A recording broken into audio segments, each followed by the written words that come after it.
Après les fêtes, on a une hausse de la fréquentation de clients qui revendent leurs objets de l'ordre de 20 à 30%. Là, par exemple, j'ai regardé un petit peu les statistiques depuis ce matin. On a eu une cinquantaine de clients. Bon, la journée n'est pas finie. On s'attend à avoir à peu près une centaine de clients, ce qui représente 30%, 30 clients de plus qu'une journée normale. Ce que les gens revendent surtout, c'est avant tout des films, des DVD. On a aussi des bandes dessinées, des jeux de société, c'est-à-dire plutôt pour nous des petits paniers moyens de l'ordre de 10 à 15 euros. Alors que notre panier moyen sur l'année, il est plutôt de 50 euros.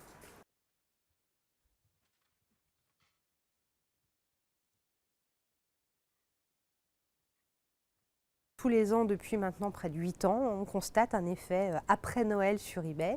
Au lendemain de Noël, c'est-à-dire le 25 décembre, le matin même, on a constaté une petite centaine de milliers d'annonces supplémentaires postées sur notre site.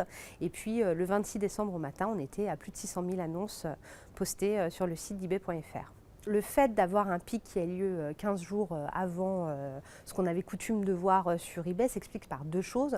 La première chose, c'est que, les Français sont totalement décomplexés, donc il n'y a plus de tabou, et puis on anticipe un petit peu le fait qu'on va remettre ces cadeaux en vente, donc le premier point. Le deuxième point, c'est le smartphone qui permet une mise en ligne de votre annonce pour revendre votre cadeau très rapide. Majoritairement, les Français vont revendre leurs cadeaux pour se refaire plaisir. Ils sont 45% à dire voilà, avec cet argent, je vais m'acheter quelque chose qui me plaît vraiment.